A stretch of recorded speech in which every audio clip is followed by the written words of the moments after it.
好啦，咁啊，之前咧講過咧就咁依間屋咧，咁啊個房署呢個底咧，其實做得好差嘅，係啦。咁啊，你見到咧原本咧就個屋主咧要求咧就係翻釉嘅啫，係啦，就唔鏟底批灰嘅。係啦，咁而家咧因為咧一油落去嘅話咧，因為啲油係有水分啦，咁啊就反起晒啲油皮，係啦，咁啊爛晒出嚟，係啦。咁所以咧而家咧咁個屋主咧就決定咧就重新咧鏟底咧就批灰咧就再油過個面油噶啦，係啦咁樣，係啦咁啊，所以咧今日咧都車翻晒啲油漆架撐翻嚟啦，係啦，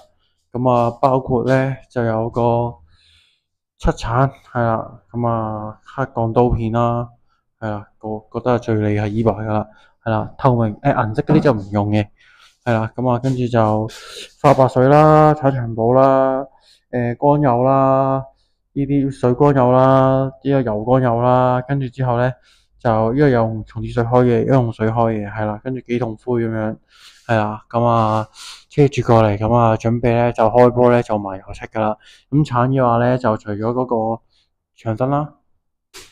亦都會咧鏟埋咧個天花嘅，係啦。係啦，就會全鏟噶啦，係啦。咁啊，露台咧嗰個天花同埋廁所嘅天花咧都會鏟埋嘅，係啊。咁啊，依邊咧都好似幾靚都好啦，咁啊，亦都會鏟晒佢嘅，係啦。鏟之前啦，即係攞刀鏟之前啦，可以大家咧呢啲咧基本上咧我手咧都搣得落嚟，啊，冇意思，係啊，即係純粹用手搣啊，乜都唔使做，係啊。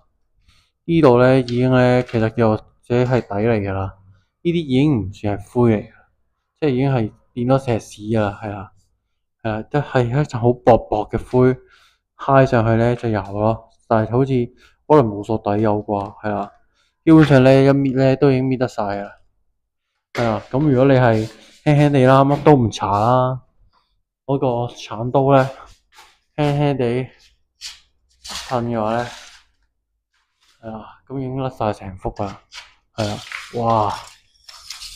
哇，係啦，係啦，係啦，已經咧差咁多噶啦，幾下手勢已經差咁多啦，因為呢啲咧實在咧太鬆咧太易鏟啦，係啊，